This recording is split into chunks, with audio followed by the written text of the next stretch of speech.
If you've been enjoying R4E, the Reason for Everything podcast, please be sure to like, follow, and subscribe on all platforms or wherever you get your podcasts.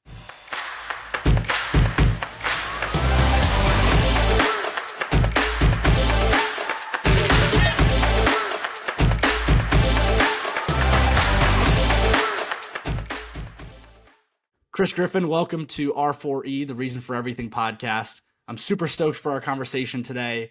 As I was chatting with you before we started going here, I came across your platform a couple of months ago, and it really just spoke with me and wanted to hear more about you. And there's no better way to do that than to jump on a video call with someone if you can't, jump on a plane and get together in person. So with that, I'd love to give you a chance to introduce yourself. You're based out of Sydney, Australia. We're many miles apart. You're on Thursday the 4th right now. I'm still on Wednesday the 3rd. But let me give you a second to tee yourself up for the audience here.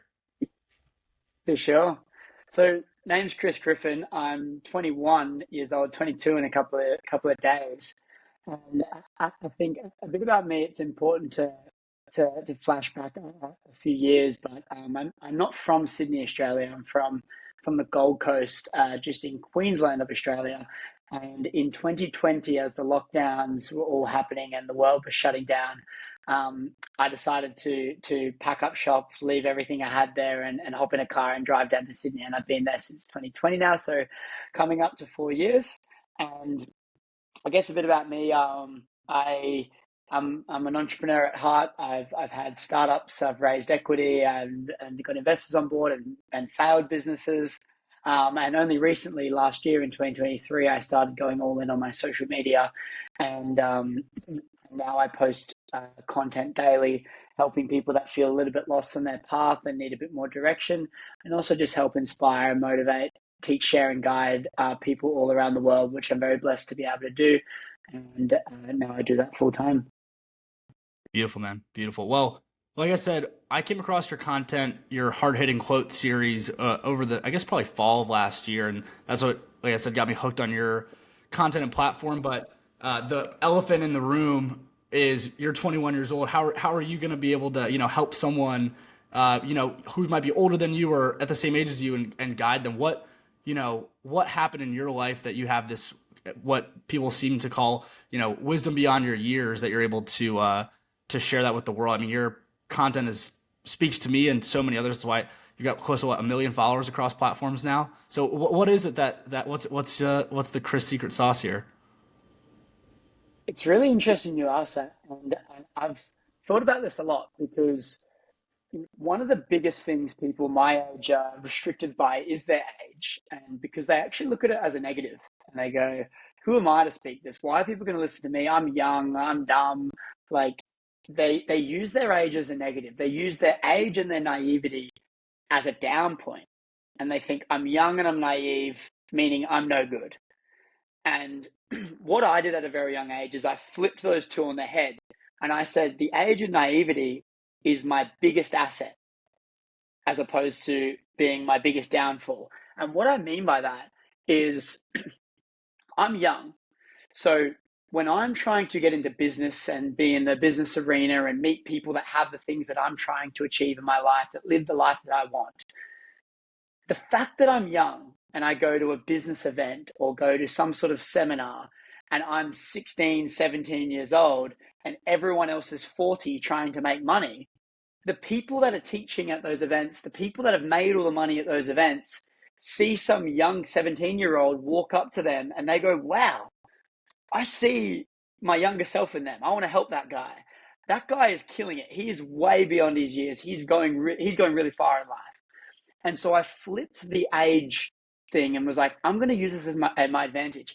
As my years went older, I was dreading it getting older because I was like, I'm not going to be able to use this age to my advantage to these people that are my mentors, the people I look up towards. So that's the first thing I did. And then the second thing is the naivety. I go, I'm going to all these free business events at a young age. They're not free. Nothing's free. It's a pitch fest. They're trying to sell you stuff nonstop. Now, if I wasn't naive, I wouldn't have put myself in those rooms in the first place, to have met those people that are now my mentors, to have been guided by these people that have the things I want in my life. I never would have met them because I wouldn't have been naive enough to go into these rooms that are just a pitch fest to learn and be a sponge, even though I couldn't afford the courses that they were selling. So that's the first thing I want to touch on there. And so through that, I got a lot of experience at a young age. I started doing things and actually taking action on things very young. And naturally, that matured me at a young age.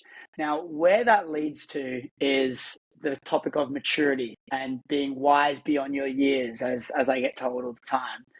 And it's an interesting conversation because people tie maturity with age, and it's just not the case. And I came up with a thought to combat that because I always thought, I'm too young. You have this, imposter syndrome that you're not good enough because you're too young. You need to grow up a bit. You need to age to then become mature, to then become wise, so then you can educate people. And then I realized that maturity is not tied to age.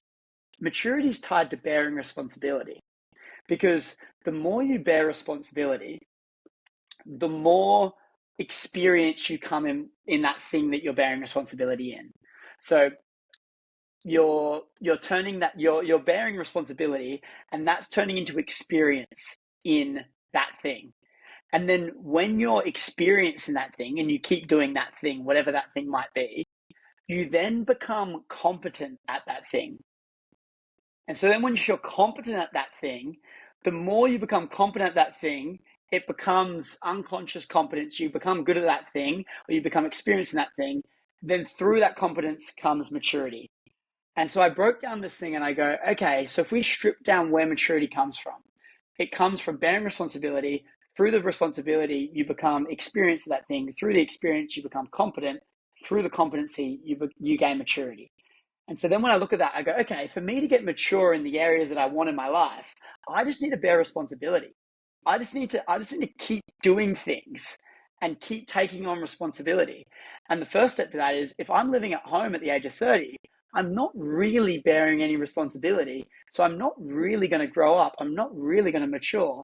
So if I wasn't doing things that was bearing the responsibility at a young age, I wouldn't be resonating with 30-year-olds. My biggest audience is like 30-year-olds. And so I wouldn't be resonating with them. But because I've done what most 30-year-olds have done at 20, I resonate with them more. And that's my answer to that, I think. It's my ability to be able to resonate and help people much older than me came from me bearing responsibility at a young age. So beautiful, man. There's so much I want to unpack there, but first I want to steel man your point about that kind of maturity chevron or kind of scaling, if you will. And I think it's especially at your age to, take on the risk and responsibility to get that experience to then have that maturity there. At 21 years old, you're never going to be at a higher level of or have a higher risk tolerance than you do right now. You don't have that. I know most people at 21 don't have a family, they don't have a mortgage, they don't have people that they're providing for. So they have the opportunity to take on those experiences, to take on calculated risks in order to get themselves out there, get exposure, get experience that then leads to that maturity. But it's just a matter of if you're willing to kind of put yourself in the arena at a young age and kind of get past that hurdle of not enough experience or not mature enough to be there. But if you, to your point, flip the script there, the answer is right there for you. Yeah, it certainly is. And a massive thing I'm really passionate about is, and what people don't see is, I posted 100 videos and gained 200 followers. No one sees this. Only in June last year is when I started blowing up. But I posted 100 videos and I gained 200 followers. And all that content was about helping people bridge the gap from school to the real world, really helping those younger people get exposed to what entrepreneurship is, the entrepreneurial apprenticeship, I guess you could say. I really wanted to teach people who want to start out in business or who were a bit lost in their final years of school. And this is what I was really passionate about. That's what I was posting about. And then last year I went through a heartbreak, and naturally my content pivoted relative to what was going on in my life. And I was learning all of these things about relationships, and I felt called to share my lessons about that. And it pivoted. But the root thing that I'm really passionate about, and the book I want to write about called You're Too Young, is helping these people that do feel really lost and they're just young and they feel pressured to do things they don't want to do. They're trying to live out their parents' dreams, not their own. And I really wanted to help people like that. And being able to use your age, your young age, as an asset, not a liability, is a hectic mindset switch, and it's extremely powerful. And when used right, it excels you so much. It excels you so much. And then that's when you can get to a point and go, I am way more mature beyond my years. I am wise beyond my years. But that's because I'm not doing things that normal 20-year-olds are doing. Because I've eliminated that limiting belief of I'm only 20, I can only do this. I've gone, if I'm strip the age away, what are people that are 30, that are 40, that are doing that I want now? I don't need to wait 20 years. What are those things? Let's do them. All of a sudden, I start doing that and throw myself in the deep end, start software companies and get investors on board, and have to go to a boardroom of investors that have lost all their money and tell them that the business is going to fail, and have a conversation like that at the age of 18. And like, once I have a conversation like that, that's the hardest conversation I've ever had. All of a sudden, all these other conversations become a whole lot easier. That is maturity. I've bared the responsibility, and that's where it comes from. What's the quote? It's opportunity comes on the other side of difficult conversations. And if you have those difficult conversations, that's where all that is unlocked for you. And the other thing you mentioned that really resonates, and I heard this quote from Ali Abdaal the other day, and he said it's important to be sincere but not serious in what you're doing, similar to the law of detachment. And if you're absolutely sincere in everything that you're doing, and to your point about early on, you're posting content about where you were in life, which was transitioning from school to the real world, and then through your heartbreak, and then now to where you are in your journey with what is it? It's not up, yeah, it's Upshelf, right? The current the business that you were working on previously, and then also and then what's the Daily Uplift? Is that right? I just closed down Upshelf, so Okay. we just ended at Upshelf. So yeah, and I'm open and I'm honest about it. It didn't work. Yeah. I I was working on it the last 12 months. More than that, actually. I was working on it for over 12 months. And that was a software company that worked with retail brands, and we were basically helping them with the store representation side of their business. Um, and yeah, like, look, I invested everything I had, and a year's worth of my time going all in on this software company, and it didn't work. So being able to own that and remove the ego away from it and go, I'm not doing this business so I can tell people I'm an entrepreneur.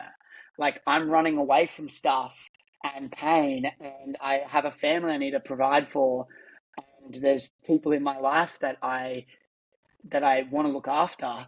And for me to be able to remove the ego from that business is what allowed me to move on from it and realize it's not going to work and be able to fail fast. And so that's why we're on this podcast today. I'm saying, yeah, look, I gave it a crack.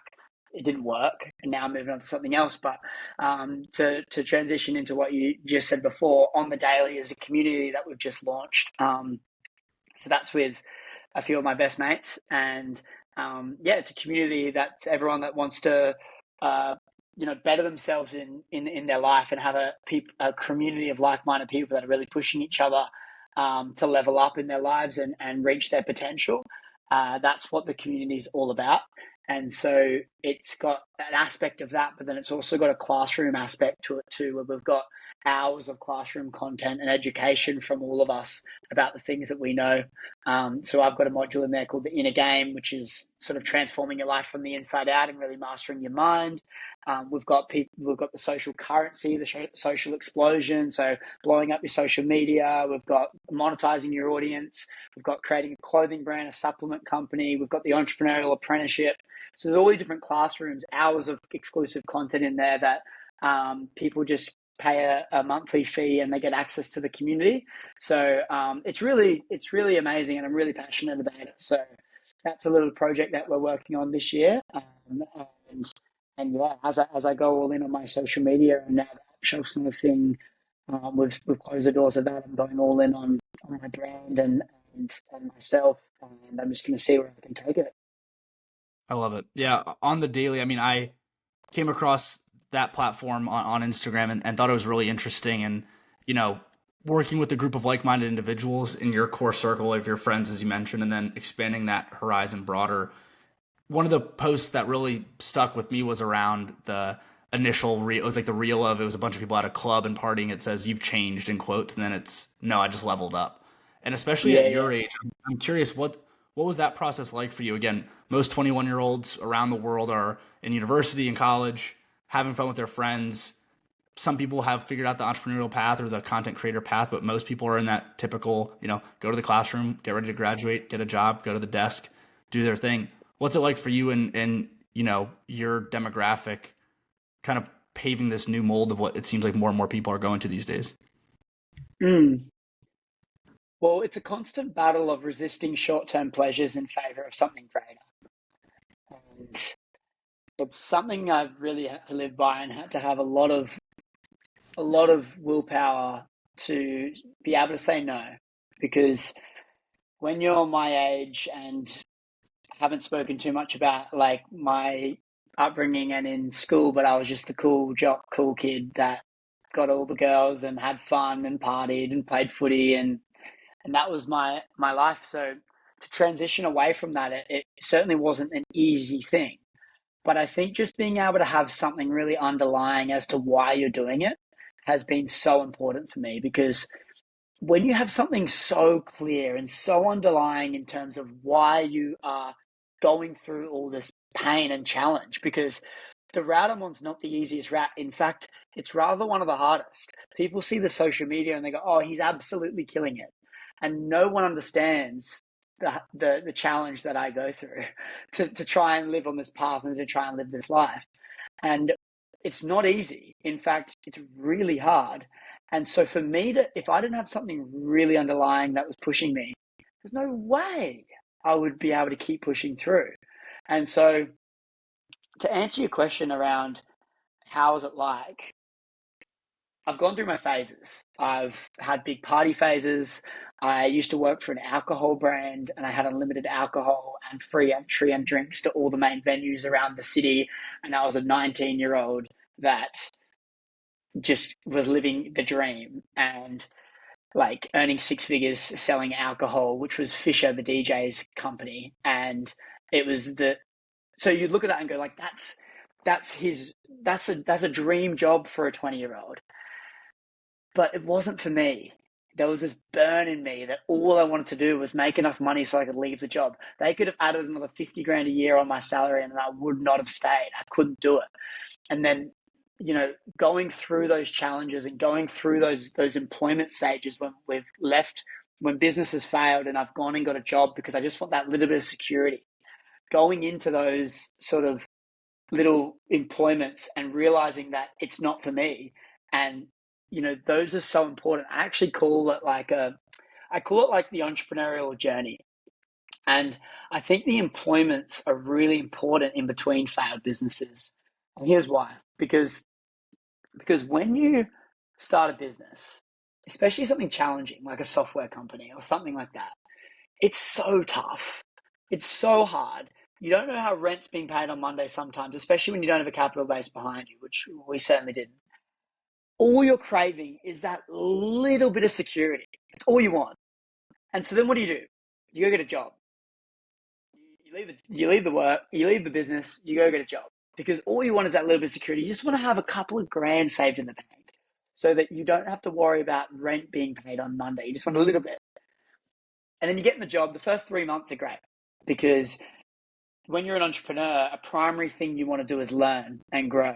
And when you're in a new job, you're learning heaps. So you're learning at a high rate. But then what happens after a few months is your learning plateaus and the task and the day-to-day becomes a lot more mundane. So unless you're progressing in that job, you're going to start hating the job because you're not doing it for the money. You're not doing it for the money. You want the security and the learning. And so then your learning plateaus. And all you're thinking about is how I can start a business to earn enough money to leave the job. So then you go and leave the job and you go back into business. But now when you're in business and the times get tough, you remind yourself of the alternative. The alternative is going to get a job. And you're like, it's not for me. I've done that before. It doesn't work. So then pushing through that hard time in business becomes a whole lot easier. saying no to those friends that are going out and partying is a whole lot easier because you know that you need to keep going at this because you need to make it work because the alternative is a job in which you hate and you can't do. So having those experiences again is a really, really cool cycle for an entrepreneur. And that's why when an entrepreneur is given everything from their parents or something like that, they've never actually worked a proper job and they go through tough times. Like it's not like that, they're not true entrepreneurs because they haven't experienced the alternative. So yeah, Let me ask this: you've heard of golden handcuffs before, right? I have not known. It's a term or a context used in terms of talking about someone that has a traditional job and it's hard for them to leave because they have a golden handcuff stuck to their chair and they can't leave because the paycheck keeps coming in and it's good and they're able to live their Mm, cushy. And so I think about golden handcuffs in the terms of the Midas touch. After a while, King Midas's touch became poison, and it almost seems the same way. And for an entrepreneur, that goes back to that regular 9 to 5 job just to get that bit of stability. I'm sure after a little while, it's nice to have that cushiness, that stability, have that savings number go up a little bit in the bank account. But after a while, it almost turns and starts to rot them a little bit because they know that on the other side of that, if they get out of those handcuffs and back to the true entrepreneurial grind, the world on the other side of that is so much better, from what I've heard at least. Does that make sense at all? yeah, 100% makes sense. And I question myself sometimes. I think I'm a maniac, if I'm being completely honest. I think that I do some stupid stuff sometimes, like crazy things where you go, you must have an absurd amount of confidence in yourself. Because I'll tell you something. Like what? When I let Yeah, when I left, I was making 120 grand a year. I was working a few days a week, and I was selling alcohol for. Do you know Fisher, the DJ? I love Fisher. Yeah, I'm losing it, man. Yeah, yeah. So his alcohol brand Fizz, I managed all their sales in the state that I live in, and I was making 120 grand a year. It was pretty easy. I was living this best life, unlimited alcohol, rada rada rada, and I didn't have any money. I still wasn't safe because I was putting all my money into this business into Upshelf. And I was in this phase of really, really not enjoying the job. Like I was the number one salesman in the whole country, but I just hated it. I would dread getting out of bed in the morning to do this job. And so I stopped doing it. So I was doing it 3 days a week and they were getting on to me because I was not working full time. I was, it was all remote. I was the only main person in the state. So I was running a bit of a market. And I was like to myself, I just need to I just need to go. I need to leave. And I'm really trying to figure out, and I'm backing myself with Upshelf. I think it's got a lot of opportunity, and I'm gonna just go all in.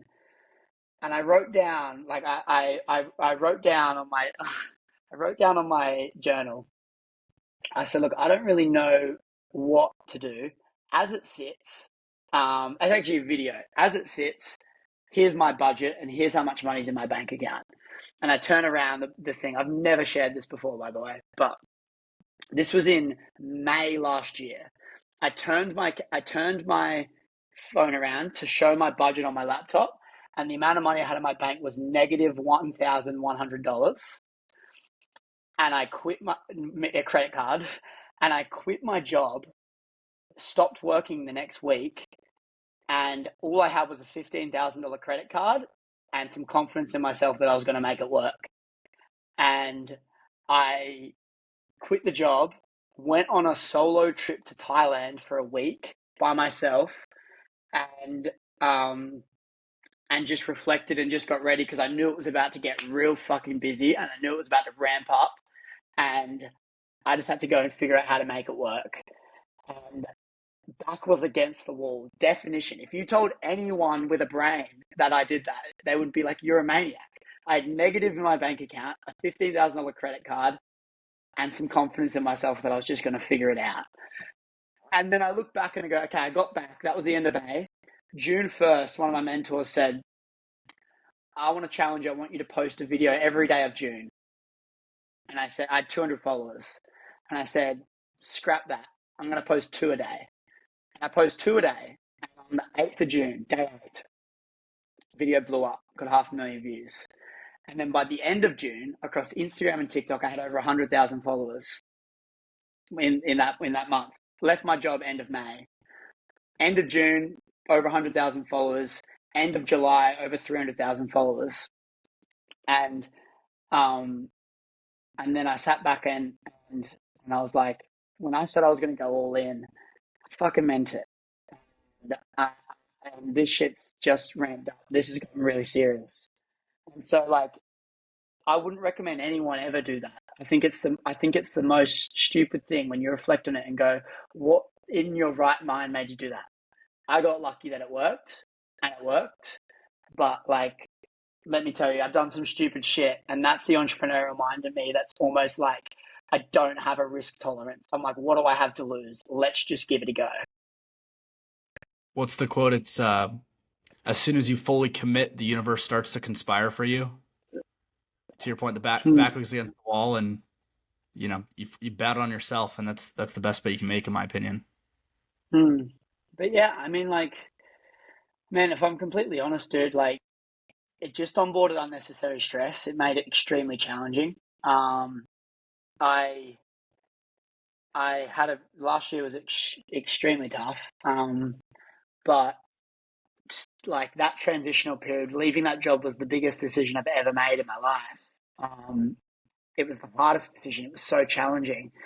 Um, but I did it, and I just knew I had to make something work. And it just goes to show that when you go all in on something, a lot can happen. A lot can happen. When you go all in on something, a lot can fucking happen. And so, yeah, my concept of time and how quickly things can get done. This is a lot of time when I'm taking people through with my coaching, and I've got different processes to get people really inspired and get really clear on what they want in their life. And I always say, like, they come back and they write these 20-year plans, and I'm like, you've given yourself way too much time. 3 to 5 years. I'm like, do that 3 to 5 years. A lot can happen in 3 to 5 years. And I sit to them and I literally tell them, I go, you think that's going to take you 20 years? You need to get rid of some limiting beliefs. You need to be more confident in yourself. I was like, 3 to 5 years, you can achieve that, guaranteed, and some. Because I'm like, I'm sitting with them. Maybe it might be like October or November of last year. I'm like, 5 months ago, I had negative $1,000 in my bank, no idea what I was doing, and 200 followers. And you're sitting on a call with me right now because I'm inspiring you and I can help you. That was 5 months ago. I had absolutely nothing. So you don't tell me that it's going to take you 20 years to achieve your dreams, because let me tell you, it can happen a lot quicker. Do you believe in manifestation?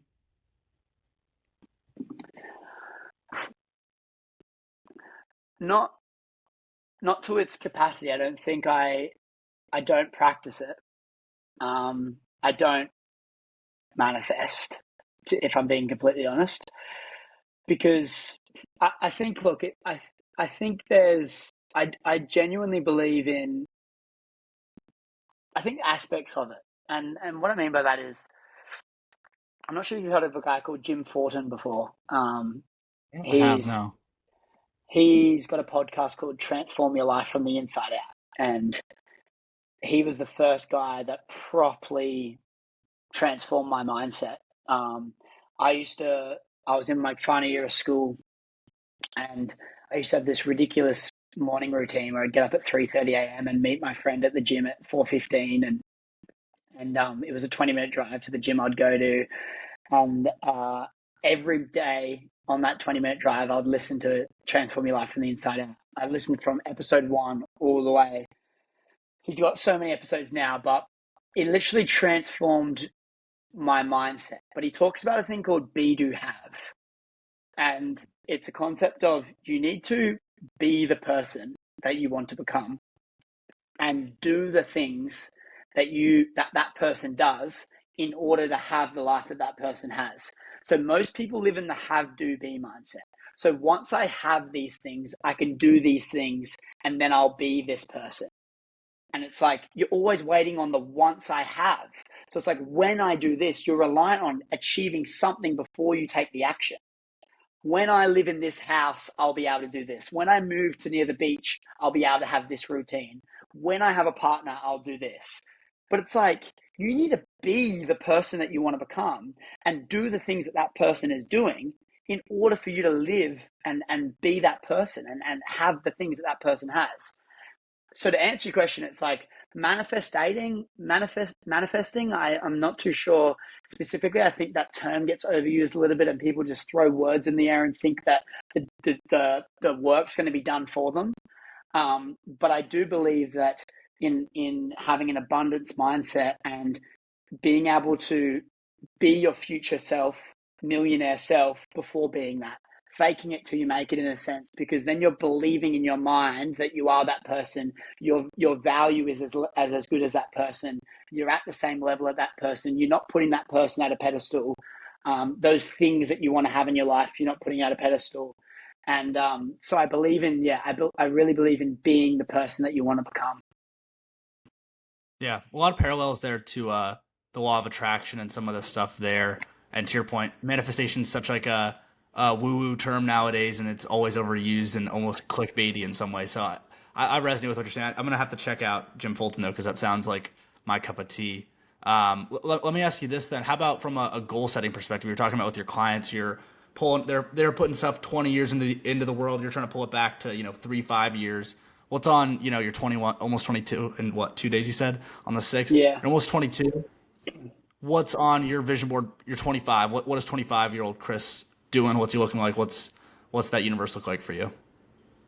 Yeah, for sure. No, I definitely think goal setting is so important. You need to have a place that you're heading to. You need to know where you want to be. It's so funny. Like, I I speak with clients all the time, and I go like, do you like cars? And they're like, yeah, I really like cars. And so, oh yeah, like, what would be your dream car? Like, what do you want?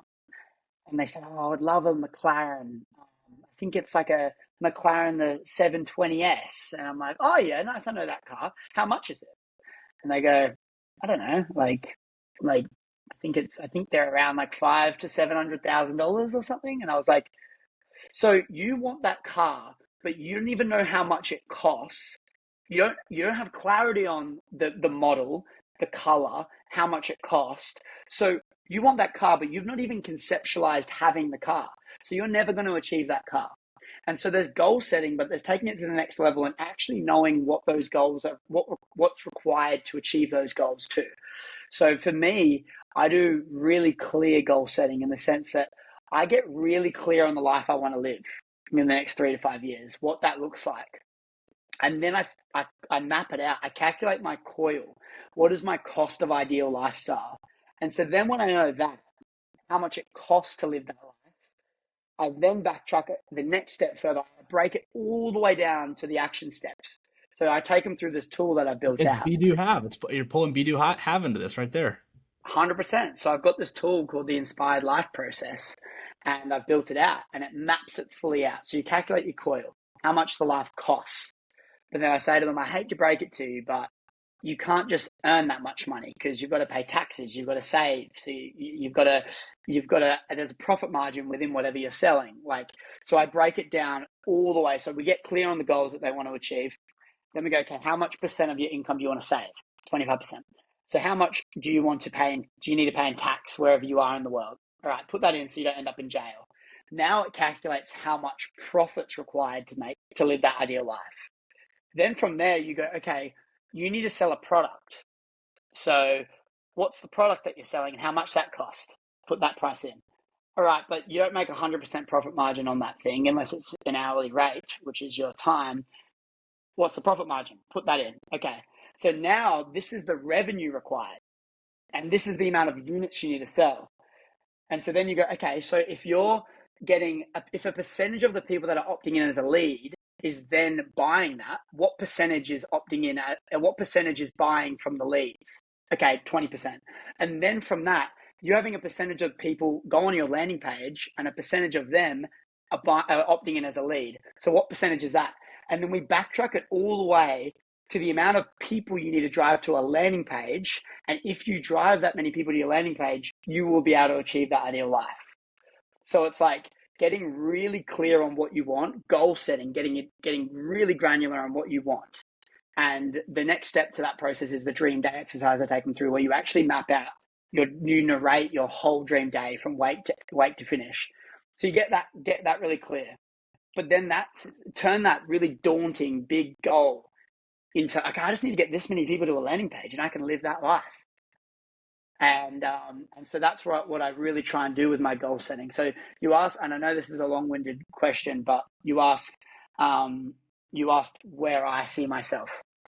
And yeah, I've got a really clear goal. Like I'm not going to have kids in the next 3 to 5 years, but it's very clear. And I've got a purpose statement with the things that I really am made for and want to live for on this planet. But I think for me, a massive podcast. I'm launching a brand new podcast this year. I've got an old one that I was doing last year. I'm launching a brand new one this year by myself. I'm going pro with the podcast, so getting really good studios, getting really good editors in. I've got everything sorted and getting sponsors on board. And I want to be really big with the podcast. I want to have written a book by 25, and I want to be touring the world, presenting that book. And in terms of the financials and things like that, is yeah, I want to be able to have my mum and dad out of work, the dream home that they want to live by. They're split up, but I want them out of work and have all the things that they want in their life. But then more importantly, I want to be able to do what I want whenever I want. And I won't get into what my dream day looks like, but it's some pretty exciting stuff that gives me goosebumps whenever I read. And that's the life I want to live in the next 3 to 5 years. That's it's first of all inspiring, and makes me rethink some of my goal setting that I did at the end of 23. That coil method is super fascinating. I like that a lot. David Meltzer talks about the importance of being specific and the things you ask the universe for. He says if you ask for a lot of dough because you want to make a lot of money, but you just say, hey, I want to make a lot of dough, you might get a jar full of cookies. You have to say, hey, I want to have this much money in my bank, and be very specific with it, and it'll outline what you're asking the universe to provide for you. And then you have to go out and take that action, kind of similar to the be do have. I guess for you, again, in your current day to day, who are you looking up to as a mentor? You have your group on the daily, folks that your friends are helping to guide you in iron sharpening iron, but in your troubling, difficult times, who are you leaning on for maybe sage wisdom? Maybe besides your parents, is there another creator that you really look up to? Is there someone that you see their life and you're like, hey, I want to aspire to be doing something similar when I'm older? Yeah, yeah. I think it's funny. There's you've got mentors and people that you look up to, and they're really important in your life because they are what get you inspired with the life that you want to live. Because a true mentor should have an aspect in their life that you want that you don't have yet, and it's far away, and they're supposed to give you the belief that it's possible because Right. they have it. But the end of the day is those people aren't going to do the work for you. No, they're never going to. So the mentors are there to inspire you and guide you, but they're not going to do it for you. And so they're very important. And then the people around you in your inner circle are the ones that are going to help you do it and help you guide you and motivate you on the day to day. You can't call your mentors every day. You need to use them wisely because they're helping you out. And so for me, I have people that I look up to big time in different areas of my life. Like Stephen Bartlett is my number one guy online at the moment. I just absolutely love his podcast. And because he was an entrepreneur before a podcast, I really resonate with that. And I just feel like the creative process of creating business and entrepreneurship is something that I resonate with quite a lot. And he is an absolute beast. So good. And then So good. Dive the CEO podcast is like obviously absolutely killing it. So he's there. In terms of the business arena, a local guy on the Gold Coast, Adam Hudson, is probably my number one guy. And then also another guy, Lewis, who has helped me a lot with sort of the online business space and actually personal brand. And he was one of the main reasons that helped me get rid of some of my limiting beliefs of posting content and not being good enough. And and a line I say to a lot of people that was the reason I started posting content. And so many people I've told this has helped them so much too. It's so simple but so effective. Is people don't believe that they're good enough to be teaching or educating people. They have this disbelief in themselves that they're not good enough. I need to become a really successful business person before I can ever talk about business, um, and or whatever. I'm not a certified nutritionist. I can't talk about diet. Or I'm not a psychologist. I can't help people that are going through tough times. And they have these limiting beliefs. Everyone has this little part in them. And then one of my mentors said this to me. He said, you don't have to be the best at what you're doing. You just need to be 3 steps ahead of the people that you're teaching. And when I heard that, I went, holy shit, that is so true. Because, yeah, I'm not the best, but there's people 3 steps behind me that would love to know how I got to where I am now. I've overcame some really challenging times in my life. And yeah, I'm not the best, but people are going through those challenging times right now, and they would love to know how I overcame them. So remove your ego, remove your limiting beliefs that you have, and start serving the world and start getting your message out there and start helping people that would love to know the lessons that you've learned. And that should hopefully stop and get rid of a lot of people's limiting beliefs and the things that are restricting them from serving in this world. I love it, man. I absolutely love that. You talked about the book you're going to write. That's going to be on bookshelves in 2025. You're too young, or something to that effect. How about your Yeah. podcast? Are you planning to talk about what you talk about in your Instagram and TikTok content, and just day to day Chris Griffin day in the life, or what are you planning to talk about on your pod? Yeah, great question. So the podcast is it's more of a style like Diary of a CEO, where he really unpacks the story and gets to know about the story of the guest. And I think for me, it's being able to interview the greats in the world and people that have done some really interesting things, but have that relatability point of being a young host. Hopefully I can really resonate with people that are younger as well and inspire people that are younger. And so I really want to be that middleman to connect people that might be too far in reach from people. People might see a 40-year-old entrepreneur at 18 and go, oh, he's so far away. He's got so much more life and I can't do anything that he's done. And I want to be able to bridge that gap and be the middle person that's going to be able to really help them have the belief that that stuff is possible. So tying that in, but then also just unpacking people's stories in a way. I want to really deep dive into quotes and stuff that people have, um, people I've really resonated with, people that really love, that have helped them. And, deep dive into it a bit more, not just have a surface level quote where someone gets a little dopamine hit and then gets on with their day. Actually think about ways that they can really digest and break down that quote so then they can actionably use the lessons from that quote into their life. And so that's sort of the premise of it as well. And, it'll evolve as it goes on, but that's where it is so far. Sounds a bit like Diary of a CEO meets Modern Wisdom in some ways. Chris comes in with really thoughtful questions, pulling their own quotes, and then Stephen does a great job really digging into the questions that are a little uncomfortable. And I feel like it's going to be a great fit for you and your show. Do you have an idea for a name yet, or is that still in the works? Yeah, I've got a few, but I'm kind of leaning towards the Pocket, the Pocket podcast, and the reason for that is like everyone. The way I kind of look at it is everyone. I'm kind of referring to like a jacket, and and you are the jacket, right? But then within the jacket, there's a bunch of different pockets in your jacket, and those pockets are different parts of you. And I think a lot of time people can look at a jacket and just look at the jacket as a whole and leave it like that. But with the pockets, there's deep dives within those pockets, and there's different things about different people. And we need to dig into the pockets to actually unpack what those things are. And it's kind of where I'm leading down. And to be honest, I only thought of that name uh, on New Year's Day on some. I was on some drugs with a friend. Speaking to be completely honest, I was on some drugs with a friend.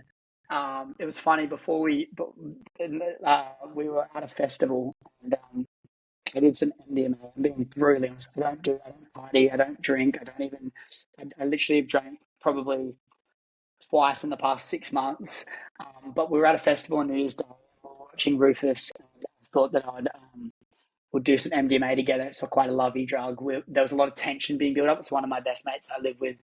He's one of the social media guys apart from the daily, and a lot of tension being built up. And we thought, okay, let's like just take this and see what happens. And anyway, we started having this deep chat and deep conversation, and it was the deepest conversation I've ever had in my life. And um, by the end of it, we realized that there was this big friend group, but there was maybe like 4 or 5 of us, which were really tight. And we were like, we're kind of like a little pocket in this friend group. And then, we're like, hang on, it actually is like a little bit of a pocket. It's like we're kind of like a little pocket in the friend group. We've got the whole jacket, but there's a pocket within that. And then we create a little group chat called the Pocket. And then I just thought about it. I was thinking about podcast names, and I go, it's much deeper than that. It's actually much more than that. I think the time we look at these people online and we just look at them as a whole.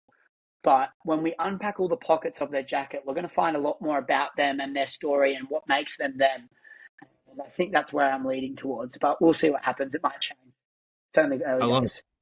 I love it and appreciate the honesty. Quick sidebar, Yeah. was Rufus unbelievable? It was good background music for our deep chat. Yes.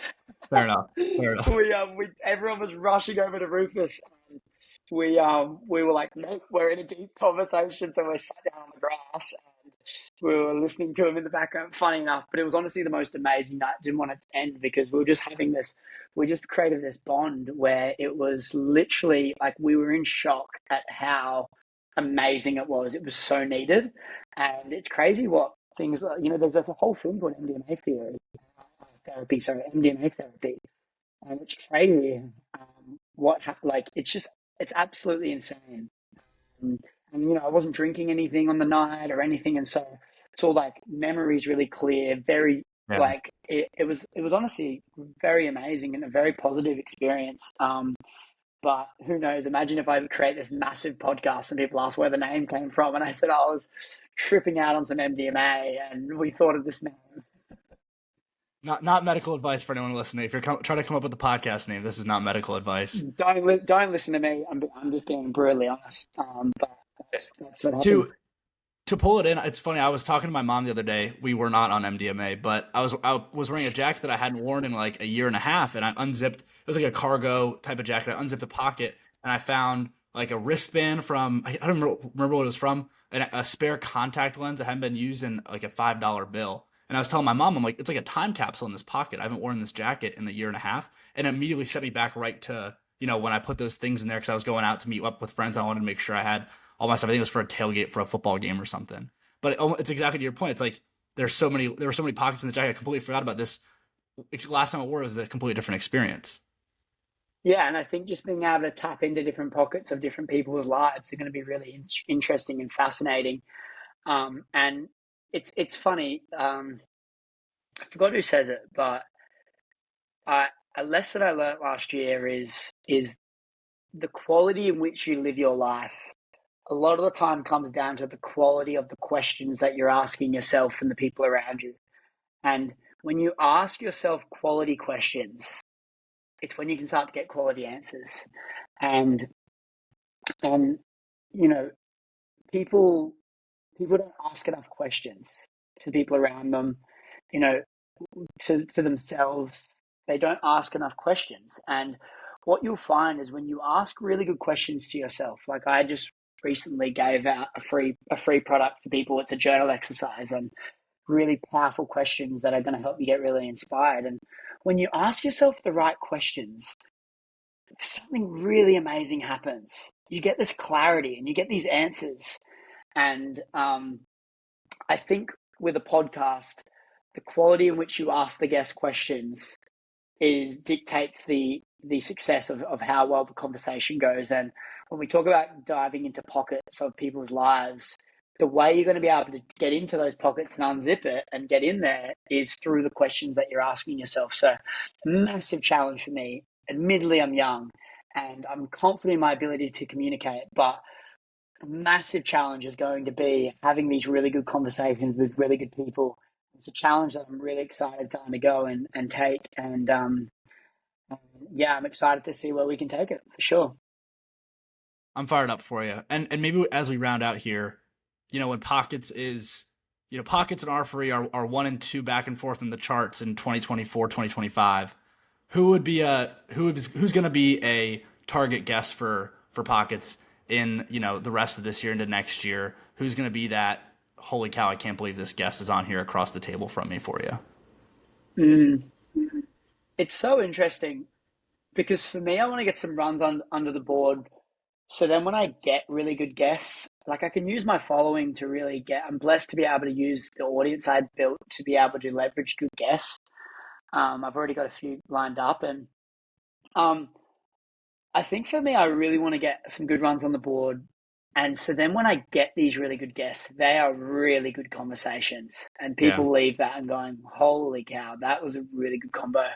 So for the first 2 months, I've got not too big guests. The first 8 podcasts, I don't have like the biggest guests on. Like I'd be lying, like a couple 100,000 followers. Some people have, and some people that have decent audiences but really cool stories. And I think they're going to be really good tests for me. But yeah, I think I need to get really clear and have a goal for some big guests for the back end of the year. I've got like some big guests over in the states that I really want to present to and try to get them on board in mid year. But like they're not too. I'm not going to say names because they're not big guys right now. Yeah. But I think maybe if by the end of the year, if I can, the way it would work is if someone's launching a book or something and they really want to get on heaps of podcasts, and I can really try and get someone like a Hormozy or if I can get someone like a Hormozy or a Gary Vee or a Chris Williamson or someone like that, be a huge goal. Or expanding something in Australia and they want some Australian audience, like something like that. But yeah, to be honest, I haven't put a big goal. I think for me, I talked about the importance of having goals and stuff, but what's even more important is not getting too caught up in them and being able to really break it down into micro steps. So for me, I like to look 90 days ahead and that's it, and go play matches, win matches, play matches, win matches, and look 90 days and then reassess, because people can get this dopamine boost of all these big goals, and like it makes them feel like they've won or succeeded at something when they've just thought about it. And it's important to have them there and the goals so you can go out and achieve them. And so when you go through tough times, you're clear on why you're doing it and what you want. But if you just get too fairy in the clouds with your goals, you're never going to actually do the steps and the things required to achieve those goals, right? So Spot, I've got big goals, but spot I'm on. just not trying to get too. I'm not trying to get too caught up with them. I'm really trying to quantify where I can take this in the next 6 months. And if it blows up sooner, then by all means, I'll expedite those guests that I want to get on. But I've got a good lineup I for hear the you. next 4 months. I've got 4 months of guests that I really want to get on board, and I think that'll grow the pod to a really good level. But I've got numbers that I want to hit and targets, but I don't have big guests yet. I hear you. Yeah, it's. I think it was Hormozy that said, whatever it was, planning for the thing is not doing the thing. Vision boarding about the thing is not doing the thing. The only thing that's doing the thing is actually doing the thing and putting yourself in the Chris arena to Williamson actually. said that. Yeah, that Yeah, was it famous Chris? thing Yeah, of him. exactly. Yeah. He said that. I think that's great. I can spitball quotes from all of them all day, but I think when he says that, that's really good. And he said that on the Stephen Bartlett, Chris Williamson podcast, I believe, is when Is he that? actually Yeah, I read think that's right. he read Yeah, that out. Amazing podcast. That's so good. I just actually posted it was for everyone still listening to this. If you want to watch it's probably my best podcast 2023 was on Modern Wisdom, Chris Williamson and Diary CEO. Sorry, I'm messing them all up. Stephen Bartlett on Modern Wisdom. It was about 3 months ago it came out, but like it's so amazing, that podcast. But even another quote which is just so good from Hormozy, and it blew up. It's so so famous quote now, but it's like, you don't gain confidence by shouting affirmations in the mirror. You gain confidence by stacking undeniable proofs that you are who you say you are, and outwork your self doubt. And that quote is so powerful because, like, people have all these affirmations and they have all these things, and it's like, that's not going to make you confident. Like, what really makes you confident is that you have the confidence in yourself that you are who you say you are. So how do you do that? You get some proofs. You stack these undeniable proofs. So then when you get in rooms or get in front of someone that where you need to be confident, it's like, you know your worth, you know your value because you've done it. And so it's like, do the things, and by doing so, you'll gain the confidence. It comes with everything. It's like, if you've never walked up to a girl in your life, how do you expect to be confident walking up to a girl? You do the thing, you get shut down, you get better and better and better, and then you become confident. To round us out, that's probably to the premise of leveling up and doing it on the daily. And that's the beauty of actually doing the thing. So as we round out here, tell us about on the daily a little bit more. Where can people get in touch with you? Where can people find you and learn more about you and all that you're putting out there for the world to learn from? For sure. I appreciate you having me on as well. It's always great to go on podcasts. I love telling a bit more about the story and getting people getting to know me. But it's more Chris Griffin on socials, on Instagram, TikTok. You can look up more Chris Griffin. You'll find my page there. If you look up Chris Griffin, I'll come up eventually, but you'll probably see Family Guy a few times. And so if you look up hard hitting quotes, I'll come up or something. But I guess in terms of on the daily, it's a community we've just launched, and if you're really looking to level up in your life and have a community of like-minded people that are going to push you in the areas of, understanding your mind, mastering your mind, transforming your life from the inside out, as Tim Forden says. If you want to be able to, if you're an aspiring creator, if you're early days and you want to get into business but you don't know how to, if you want to do things that create like different companies like clothing brands or supplement companies, or you want to learn just fundamental skill sets that are going to set you up for life, and doing all of that and leveling up all those areas in your life in 2024, but then also having a community around you that's going to hold you accountable and push you. There's so many cool things in it. We're using a platform called Circle, and I love it. It's so amazing for community. It's an all-in-one place to have a course and community in the one spot. And so that's a bit about on the daily, and you can find more about that on my social channels. But other than that, I won't plug anything else. Beautiful. I'll pop it all in the show notes. But Chris, it was awesome chopping it up with you. Excited for you to get stateside. Hopefully we can link up when you're here. And yeah, thanks for coming on the pod today. Appreciate it, man. Likewise, and I'm looking forward to the future and a big year ahead.